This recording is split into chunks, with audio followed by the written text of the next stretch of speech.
Knicks family, welcome back to the Garden Knicks podcast. I'm your host, Apollo Reed. I'm here by myself today for the first time. My co-hosts are pretty busy for the night. It's pretty late, understandably so. But we are here because our Knicks have defeated the New York Knicks. The New York Knicks have defeated the Lakers 111-96 tonight in Madison Square Garden. I think it's our third win in a row. Um, the guys played very inspired basketball tonight. Something that we needed to see versus this team. I know LeBron and AD aren't there, but this is the same team that beat the Brooklyn Nets the other night.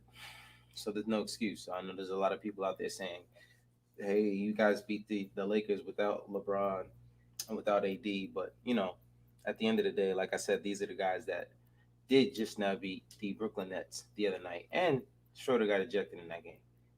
Um, Speaking of Schroeder, he didn't go crazy. He had a pretty good game: 21 points, 3 rebounds, 6 assists. Um, he just gets to the basket whenever he wants, and he finishes well too. But you know what I mean. What's going on? Cuzzo got the Cuzzo in the building. What's going on? Yeah, man. So let's get into a little bit more. The man of the hour, Julius Randle. Uh, the guy was a man possessed from the opening tip. He had 34 points, 10 rebounds, 4 assists. He was out there just knocking down almost everything he put up. What was his percentage? His percentage was he shot 13 to 23, definitely over 50% from the field, which is what you want to see from Julius. Um, the guy just he just couldn't miss. Tonight he went after it from the beginning of the game. Um, if you look at it, he kind of was going at Markeith respectfully tonight, and that was fun to watch. Because sometimes Julius he kind of needs to be what's the word poked. And he likes to be messed with before he actually starts to go crazy. But that was good to see. So that was definitely good. Randall was great tonight. Yeah, yeah, my man. What's going on, Sliz? Sliz in the building. Randall was definitely great tonight. He was out there doing his thing.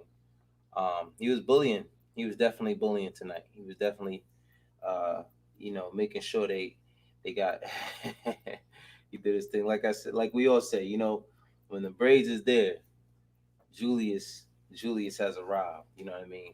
But Julius has been doing he's been on a slump, but tonight he came in there versus his former team. I think he played 4 years there. I think there was a story after the game. I think Rebecca Harlow, she said that he there was a I think he played with Kobe for I think 2 years or something like that. And it was one thing he learned from Kobe is that Kobe always told him to um, always when you first land into a city, it doesn't matter what time you land. The first thing you do is you go to the gym and you put up shots. Find somewhere to put some shots up. And I think it was April or somewhere. I think maybe March last year. Um, After Kobe had passed, and he went to I believe they said Detroit, and he was in Detroit, and the first thing he did was he landed and he went to go play basketball. And I think one of the guys that was opening had the doors open for the gym said to him, this is a really good thing that you're doing to come out here and get some shots up before the game. The only other guy, the last guy that used to do something like that was Kobe, and I'm sure that must have rocked Julius heavily right and that at that moment. Um, so needless to say, he has made sure that every other guy on this team has followed suit with that habit. So now he doesn't go there alone. Every single time they land, they go right to the gym, and you see it on the floor. You start to ask questions about why um, these guys have been playing so well and doing the things that they've been doing this season. and no one really expected them to do this, and it's because of those reasons. It's off the court. It's not just going to practice. It's putting shots up. Seeing the change that we've seen in RJ Barrett's jump shot, it's not. You don't just do that game to game. You got to put the work in. Speaking of RJ, he had a pretty bad game. I would say a bad game. It's 2 for 11, 0 for 4 from three, 3 for 4 from the free throw line. He had 7 points, 3 rebounds, 3 assists. He was still out there doing stuff. The guy had 7 points. He was 2 for 11 from three. I mean, 2 for 11 from the field, 0 for 4 from three. I mean, he couldn't make a bucket, and he was still plus 18. So you got to give the guy some credit. As you guys know me, there will be no slander of RJ Barrett as long as I'm involved, and I'm gonna keep it that way. You know what I mean? That's just how it is, how it is. But like you said, he was terrible, but he held it together today. He was doing the intangibles. He had a block and 2 steals. Um, Only had 1 turnover. So, he's not out there making a mess. If he's missing shots, he's just missing shots. That's really all he's doing if he's missing shots. RJ has always been one to make sure that he's doing other things other than just trying to score when he's on the floor, which is why you see that plus 18 in 33 minutes. That's not easy to do. A lot of people don't realize uh, a plus minus over 33 minutes to have it at 18 is not easy to do. You know what I mean? But neither here nor there. He didn't even have a great game. Someone else, just want to shout out real quick, my man, Reggie Bullock. He was off, off. But when the shots mattered, he hit them. He was 3 for 10 from three. He was 4 for 12 from the field. 12 points, 2 rebounds, 3 assists. He was a plus 19 in 31 minutes. So he's another guy. He's only out there making shots. I mean, he's only out there when he's not making shots. He is out there because he's doing other things, besides trying to make shots. And that's why he's in the starting lineup, and that's why Coach loves him. He's gonna stay in there. But what's going on, Joe? Oh man, of course. What's going on, B? Yes, sir. Yes, sir. Shout out to the chat. Slizzy in here. Got my man Joe in here. Got the Cuzzo Tune in here. But yeah, moving right along. Knicks defense, man, that defense tonight was crazy. Let's look at some of these numbers. First of all, they had 24 turnovers. The Lakers, 24, 24 turnovers. We only had 15, and that's what I like. I mean, we only had 18 assists. We didn't have a lot of assists. They had 22. But when it comes to turnovers, that's straight defense right there. You look at the rebounds. We had 15 offensive rebounds. They had 4. We had 47 rebounds. They had 33. We had 9 blocks. They had 7. We had 14 steals. They had 5. That's the game right there. You know what I mean? That's how you beat teams night in, night out. We shot 5 for 27 from the field and still won by 15 points. No, from 3. 5 for 27 from 3 and still won by 15 points. Steals we had 14 steals. Ridiculous. It was ridiculous. 14 steals to their 5. Ridiculous. Like I said earlier, everybody's going to point to the fact that LeBron and AD didn't play. Like I said, this is the same team, even minus Schroeder after being ejected, that beat the Brooklyn Nets. So, no excuses. These guys could have beat us. I just think that they were a little bit more inspired that game to beat Brooklyn. And I think sometimes that's what basketball comes down to. It's not just about ball going in the hoop. It's about mentality and momentum. And that's it. Doesn't matter who you have on your squad. If momentum isn't on your side, you're gonna lose. It's just how it goes. But also want to get to real quick. The man of the hour, as usual, Elfrid Payton. Get that man his respect, man. Not for me, because I don't necessarily care for it. But Elfrid had 20 points, 3 rebounds, 2 assists. He was 9 for 12 from the field. Um, Listen, Elfrid Payton is always going to be a topic of discussion as long as he's starting for this squad. Um, there's not many other options. There hasn't been. I mean, right now, realistically, Derrick Rose is the only other guy that I was sliding as our starting point guard. A lot of people would say Emmanuel quickly, and I see a lot of reasons why you won't want him as your starting point guard. If you want to slide him in your starting lineup because of numbers, I think that does work.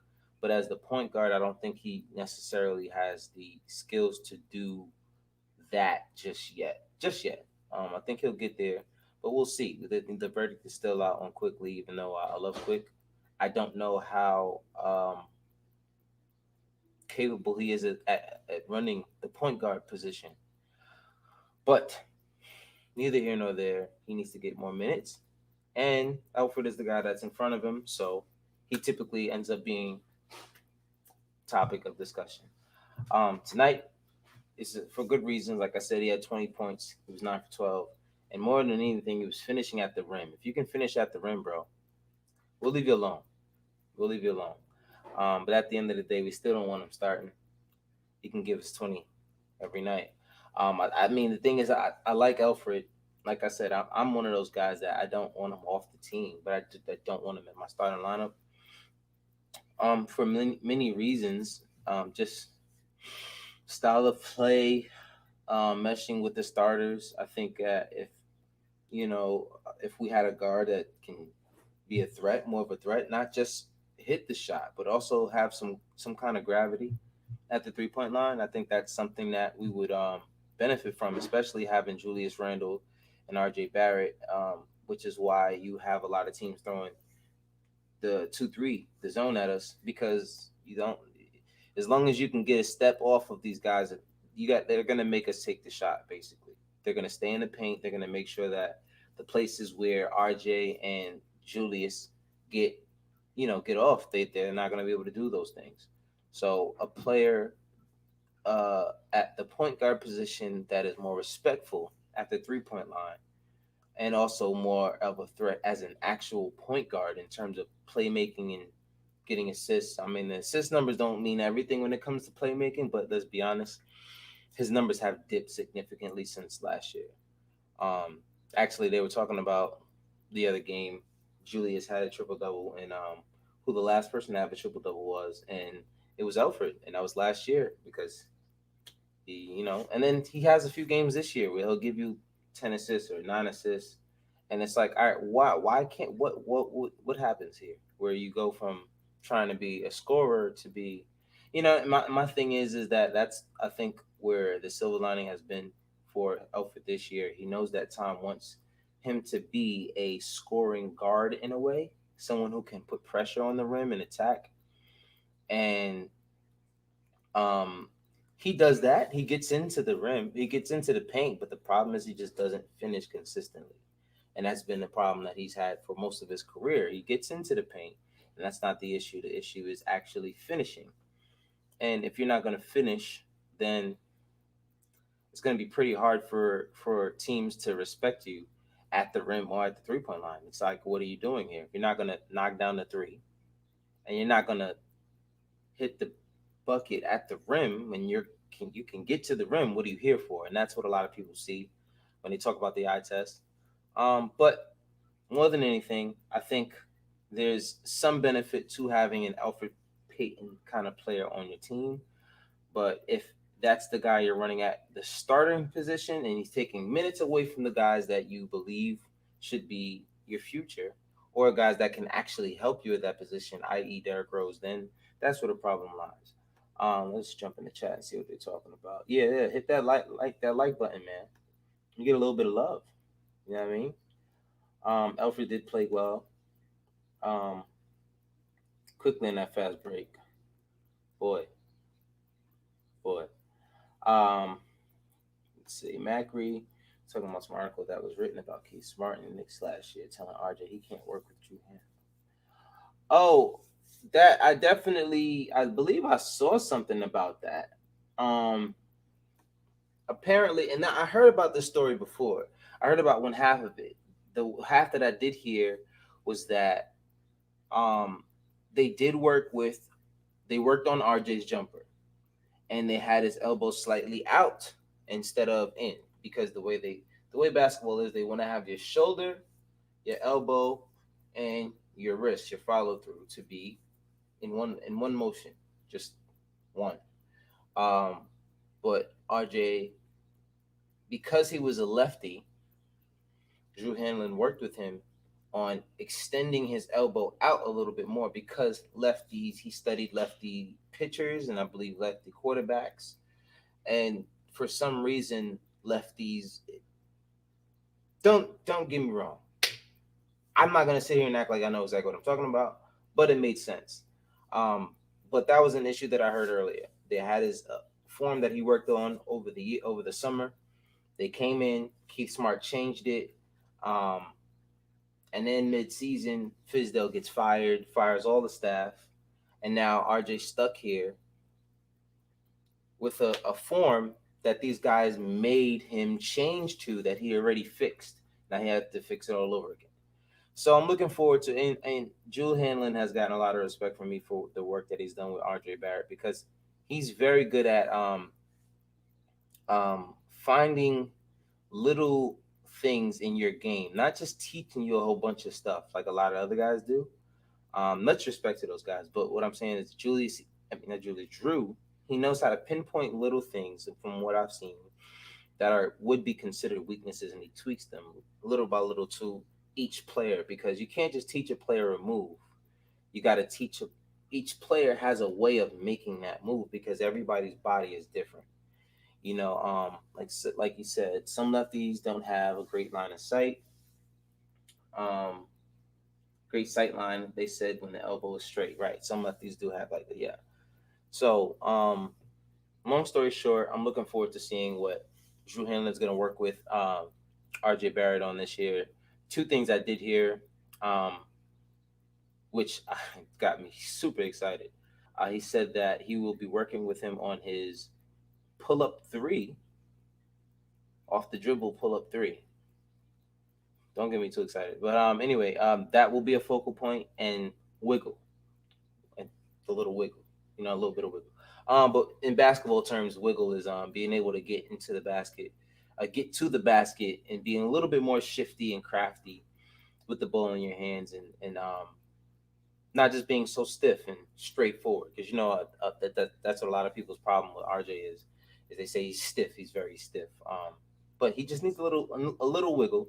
And I think he's there. But looking at what he's been doing from the 3 point line, he just needs to do a little bit more of that mid range. If he can start hitting the pull up mid range as well as the pull up three, I think the league's in trouble. I really think the league is in trouble if he starts doing that. But anyway, we jumped off of Alfred. Either way, great game from Alfred. Happy for you. Um, Nerlens, what a game from Nerlens. My man had 6 points. Hold on, let me fix that for you right quick, because StreamYard did me dirty. There we go. Cool. There he is. 6 points, 9 rebounds, 2 assists, 2 blocks, 4 steals. When I say this man filled the stat sheet, he filled the goddamn stat sheet tonight. Blocks out of nowhere. The steals, I think he's a very underrated, getting in the passing lane kind of guy. Um, he's not gonna really get a lot of on ball steals. He has, but he's very he's an underrated defender. He's not just a shot blocker. He's looking to be more of a just a defender. He needs to play comfortable and angry. Who play comfortable and angry? Oh, you talking about RJ? Yeah. I mean, this is why this is right here the reason that I'm going to explain. This is exactly why I've always been a fan of RJ. RJ, just like Kobe, just like Jordan, he finds reasons to put a chip on the shoulder. He finds reasons to have a twitch to get to. Tonight, he was missing, but like I said, plus 18. shows that he wasn't just trying to score, and he was doing other things. He's getting great passes, getting steals and driving down the court. Whatever. There is something about his mentality, and that's when he first came in. Everybody called it the Maple Mamba, and clearly after what happened to Kobe Bryant, he said he didn't want to be called the Maple Mamba, which is understandably so. Um, but that was always my attraction to RJ Barrett as a player. Not just everybody's like, well, what do you see? He doesn't have any go to moves, and I kind of question people's how they judge things and just what they see. Um, you're gonna judge how good a player is gonna be because he doesn't have a go to move. I mean, there's like 40 different facets to basketball. But anyway, regardless, uh, he doesn't even have a go-to move just yet, besides for the drive to the basket and bullying you in there and getting in there. And he's still somebody who's formidable because he does it on both sides of the floor. And I say it all the time. He's the Jimmy Butler for this team under Tom Thibodeau. And if you really want to be technical, if you want to bring the numbers up, Jimmy Butler was nowhere near the player RJ was at age 20. Um, how many years did Jimmy Butler even play in the league in college? I don't even want to do this right now because I love Jimmy Butler, but I don't, But let's be honest. It's just show you the trajectory, just for trajectory's sake. Jimmy Butler. Pardon me, guys. I should be ready with this, but I'm not. He went to Marquette University from 2008 to 2011, which means Tyler Junior College in 2007. So he played 4 years of college ball. 2011, I think he was drafted, yes, which means he's been in the league for 10 years. He's 30 years, 31 years old. So just for contrast, if once RJ Barrett is 10 years in, he'll be 29. Um, but let's look at stats real quick because I think that's where I was. His first year, Jimmy Butler averaged 8.5 points. No, no, no, no. Oh my goodness. I was looking at the wrong column. 8.5 minutes. His first year, he averaged 2.5 points, point 0.3 rebounds. No, 1.3 rebounds and zero point 0.3 assists. Year two, he averaged 8.6 points, 4 rebounds, and 1.4 assists. Year three, he averaged 13.1 points, 4.9 rebounds, and 2.6 assists. This is by year three. Now, if we're really being honest here, he got drafted at age 4 years. He was 22 when he got drafted. And now 3 years in is the first time he averaged double digits. 25 years old is the first time he averaged double digits in the NBA. Like I said, we're doing this just for trajectory's sake. Not to say he will be better than Jimmy Butler, but I think he will be better than Jimmy Butler. Um, he took 3 years to average double digits. RJ did it in his terrible first season that you guys like to say it was terrible. Um, I got so sidetracked there. Sorry, guys. Forgive me. Nerlens, great game. The hell am I doing here? Let's get on out of here. Taj Gibson, Mr. Reliable. He can't go anywhere. I was talking with B about it on Facebook not too long ago. Um, you don't disrespect these guys. You don't move them.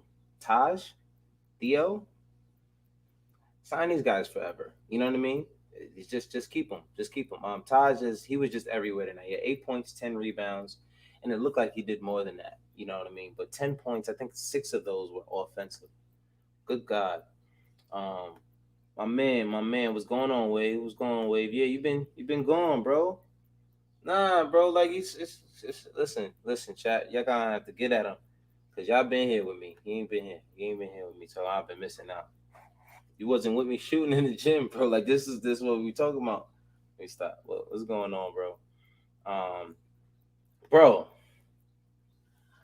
I love Nerlens, but if that motherfucker don't get some hands, he gonna get some hands because I'm telling you, every single time it's like that meme with Trey Rags when he give him the face and then his fist come out of nowhere. It's like every single time I want to give him one of those, just rock him across the chin. Cause it's like, bro, you got the ball right here, and it's like every game, every game is consistent. Is way too. That should not be consistent.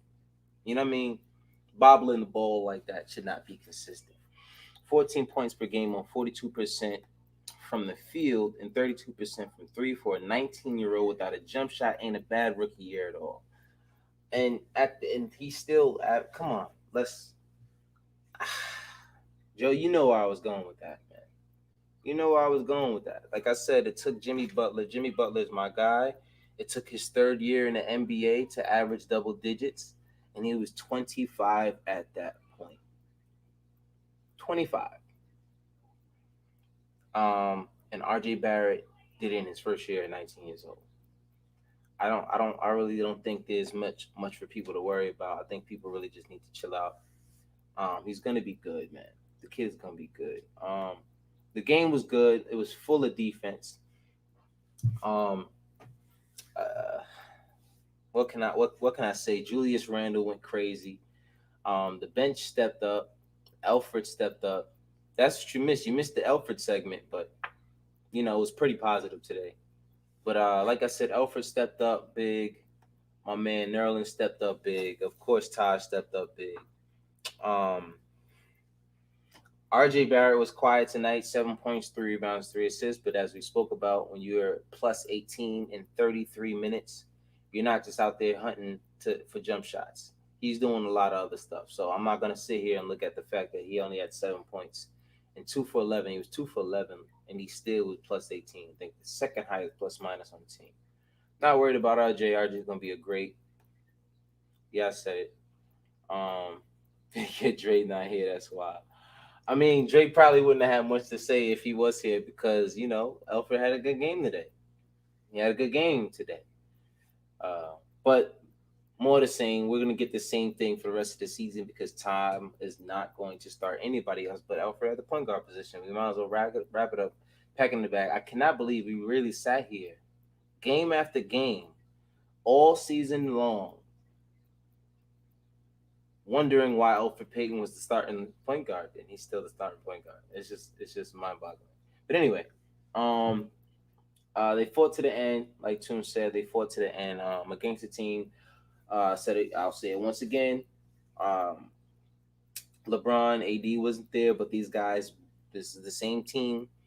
Even when Dennis Schroeder was out because he got ejected, that beat the Brooklyn Nets, and KD was there. So no excuses, no excuses. Comes out of nowhere and attack the basket. He does do that. He pisses me off. He plays lazy, then comes out of nowhere and attacks the basket. But he does. Like it's crazy. It's like he'll be lazy, and then he does a crazy move. He's blowing down the court, and then he's doing the reverse layups. And I'm like, where did this shit come from, bro?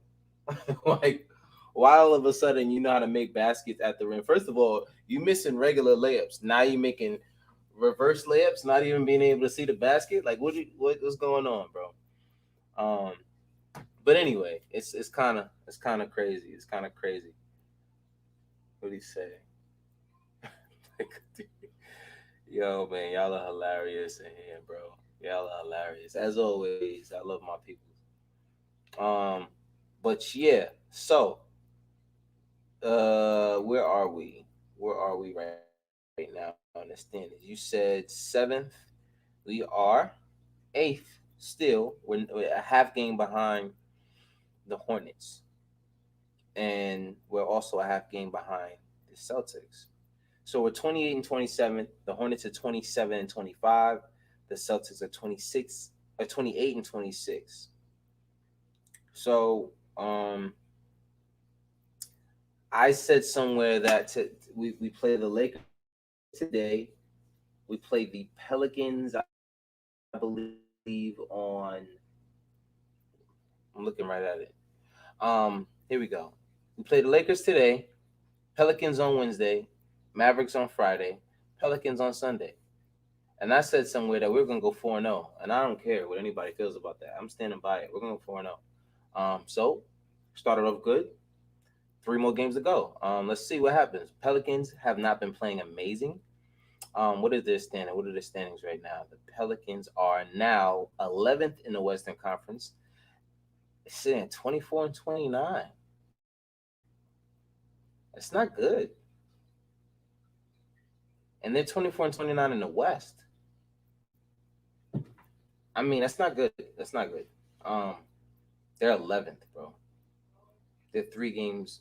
They're literally 3.5 games of the eighth seed.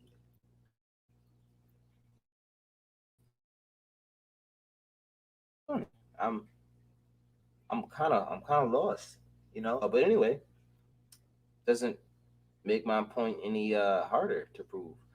Pelicans, we played them twice this week. Shit, why not? Why can't we beat them twice? So that makes 3 out of those 4 games. We owe the Mavericks a loss because they beat us last time. Tom Thibodeau don't like losing to the same team twice. So I'm gonna take that as well. In New Orleans, second game is at home versus the Pelicans, and the game in between there is the Dallas Mavericks. And I think we're well suited to, especially the couple games that we've gone, the winning streak, three game winning streak that we definitely needed. Grizzlies, Raptors, Lakers, three teams that are supposedly better than us. Um, I think we can do it versus the Pelicans, Mavericks, and then Pelicans again. And then we got the Hornets and Hawks and Raptors again after that. We got a lot of winnable games, and I want to move up. I don't want to be in the eighth seed. I don't want to get in that play in. I would like to be in the sixth seed comfortably at home watching the play in. That's what I want to see. I want to see that. I don't want to see these guys in the play in and giving the refs a chance to dick us like they have been doing before. Pause, no homo. But that's what they do. You know what I mean? Um, but anyway, we are, what's today? Monday, Wednesday. We are playing the Pelicans at 8 p.m. Late games coming up Wednesday and Friday. So obviously there won't be any post games. This was a late one, but we even started early as a game. The game started pretty early, 7:30 game, and we got on here late. And I don't want to get on here any later than this. So it's gonna look like we might do a pregame on Wednesday and Friday, just to talk to you guys and see what you guys are thinking. Remember to hit that like and subscribe if you're in here, please. I need that. I need that. Come on, it's only way this is gonna continue. If y'all not hitting that like and subscribe, I'm out of here. You know what I'm saying? I'm not gonna do that. But yeah, he said Rose is okay, Taj and Rose and Taj specifically were really, really good. Taj and Burks Rose has down. You still got another chase on the straight. Young God, a restaurant for schools. Fourth straight. Yeah, yeah, yeah, yeah. Fourth straight. No, that's not four straight. No, it's three straight. Yeah, we lost to the Celtics. Yeah, lost to the Celtics, beat the Grizzlies in overtime, beat the Raptors, beat the Lakers. So that's three straight. Um, but we will win three more. It's gonna be a 6 game winning streak. You know what I'm saying? Um, pause feel better with you. Why are you saying feel better? Pause too much. Yeah, y'all are funny, man. Our chat is funny. Um, but yeah, that is pretty much it. I don't think I have any other points that I would like to hit. Um, real quick. Let me just go through this game again. Let me just double check if I didn't leave anything out. Um, quickly, we didn't talk about quick. We did talk about quick. We didn't talk about quick. I was on Die Hard Knicks. Go check out Die Hard Knicks podcast. Um, on YouTube. I was on there during the halftime and after the halftime watching the game with him. and chatting it up. But we're talking about Quickly, and I said the thing about Quickly that I've been frustrated with is his not inability, but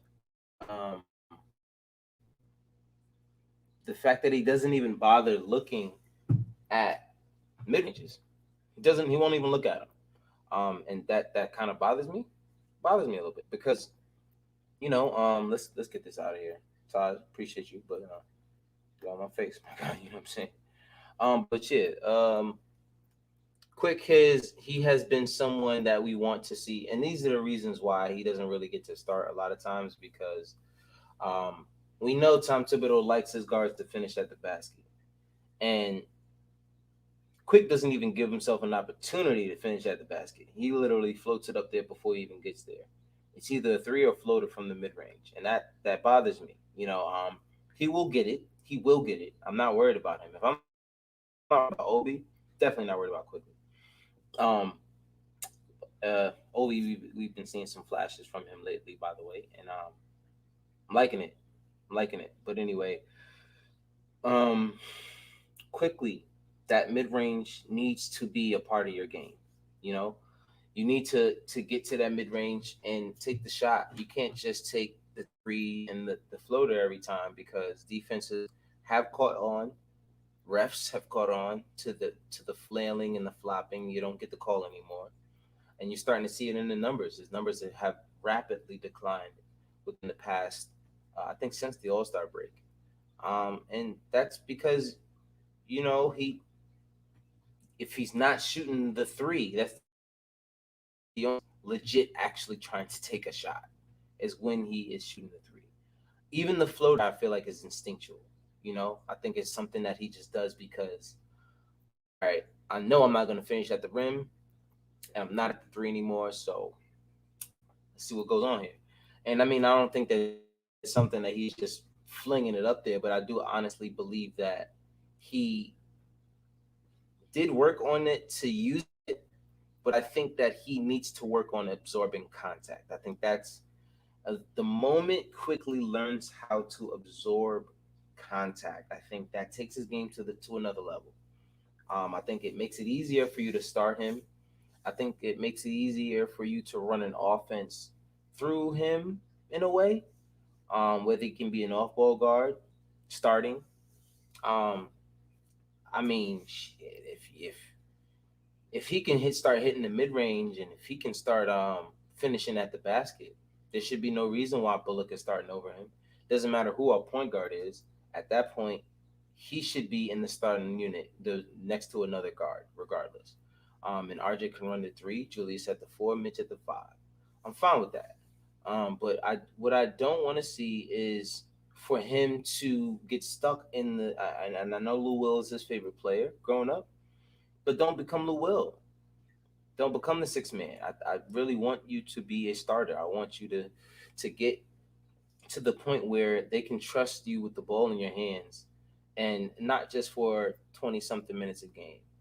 I think his ceiling is a lot higher than that. If he can just learn how to run an offense just a little bit and become more of a threat with the ball in his hands.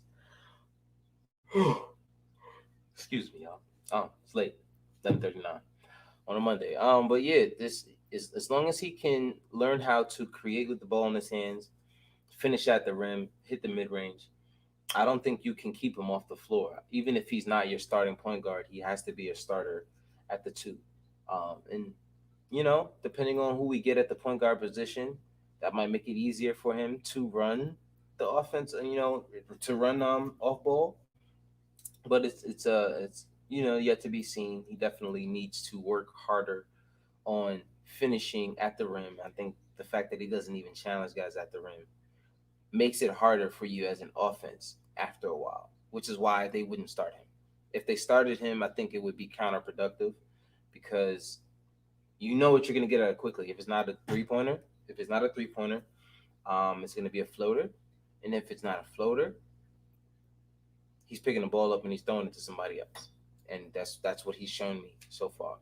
But he's bigger than that, and I think it'll take some time. It'll take an off season. He needs an off season. Obi needs an off season. RJ is going to have an off season. I don't think he needs one. He's going to get it, and I'm afraid for the league for what he looks like after that one.